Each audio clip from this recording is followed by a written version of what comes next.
He hid a camera to catch me cheating, but what we saw in the footage wasn't human, and it was already living in our bed. My husband Jake always joked that our love was too good to be true, until one night he stopped joking. We'd been married 3 years, moved into a quiet cottage just outside Bristol, far from the city noise, and I thought things were finally settling down.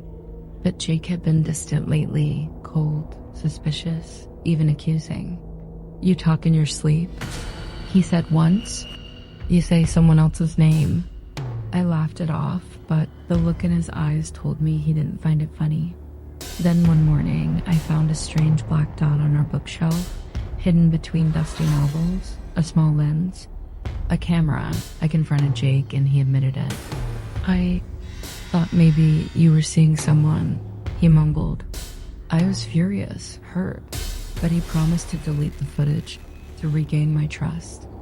That night, he suggested we review it together as a way to prove there was nothing.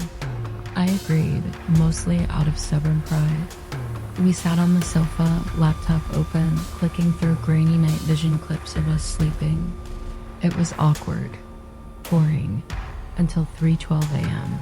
On the fourth night's recording, I saw something, a flickered movement near the end of the bed. Jake paused, rewound, played again. There it was, a figure crawling out from underneath the mattress, pale, limbs too long. "No face," I gasped. "That's a prank," I said, voice trembling. But Jake shook his head. "Look at the timestamp."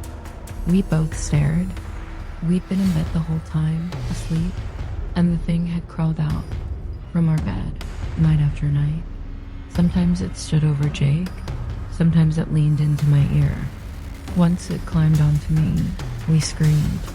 We turned on all the lights, tore apart the bed. Nothing. No trapdoor, no hollow space. Just springs and dust. I begged Jake to delete it. He didn't. Instead, he set up more cameras. Living room, hallway, bathroom. But only the bedroom showed anything. Over the next week, things got worse. We both heard whispers at night, not sleep talking, not dreams, real. "She's not yours," it hissed. "She was always mine." Jake stopped sleeping.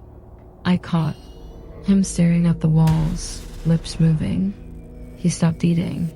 He swore the thing spoke to him directly now. "It wants you," he whispered one night. "It's been here longer than us."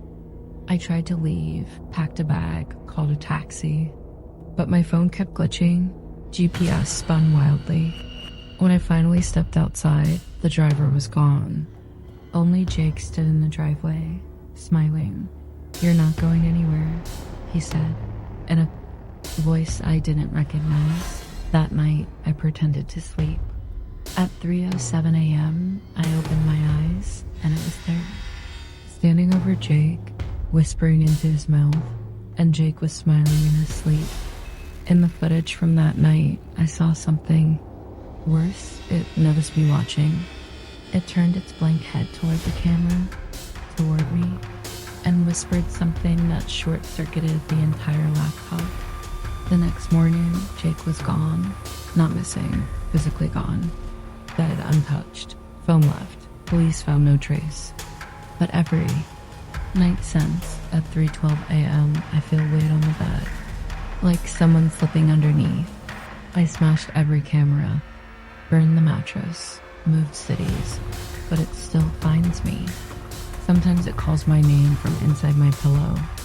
Sometimes I see its reflection in the TV when it's turned off, and sometimes I wake up with bruises shaped like fingers across my ribs. If Jake's still alive, he's not Jake anymore.